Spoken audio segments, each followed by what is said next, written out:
بسم اللہ الرحمن الرحیم۔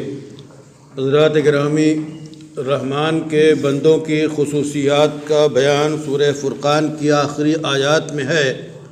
ان میں سے ایک خصوصیت اللہ تعالیٰ بیان فرماتے ہیں، اعوذ باللہ من الشیطان الرجیم، والذین لا یشہدون الزور واذا مروا باللغو مروا کراما، کہ جو لوگ جھوٹی گواہی نہیں دیتے، یعنی رحمان کے بندوں کی خصوصیت اور ان کا خاصہ یہ ہے کہ وہ جھوٹی گواہی نہیں دیتے۔ ایک ہے جھوٹ بولنا، تو جھوٹ بولنا خود گناہ ہے اور بدترین گناہ ہے۔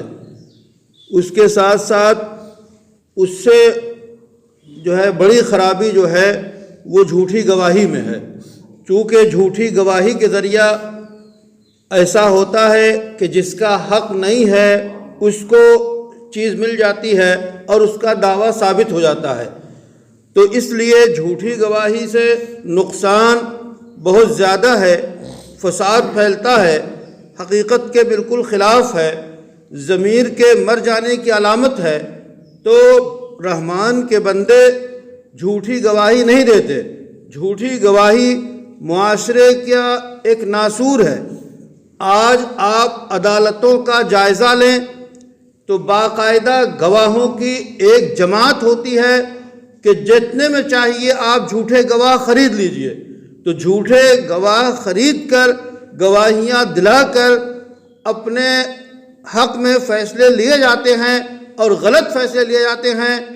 اور حد تو یہ کہ وہ واقعہ اور وہ حادثہ جو کہ دن کے اجالے میں انجام پاتا ہے، اس پر سچی گواہیاں جو ہیں رد کر دی جاتی ہیں۔ تو جس زمانے میں اور جس وقت میں سچی گواہیوں کو رد کر دیا جائے اور اس کے خلاف فیصلے کیے جائے اور مبنی بر کذب اور جھوٹ اور ظلم فیصلے کیے جائیں، تو یہ انتہائی بری علامت ہے۔ ایسی علامتوں سے اور ایسی گواہیوں سے اور جھوٹی گواہی کے ثمرات سے گریز کرنا رحمان کے بندوں کا خاصہ ہے۔ اسی میں دوسری ایک اور صفت اللہ نے بیان کی کہ رحمان کے بندے جب بیہودہ لغو جو ہے باتوں سے گزرتے ہیں، چیزوں سے گزرتے ہیں، تو شرافت کے ساتھ گزر جاتے ہیں۔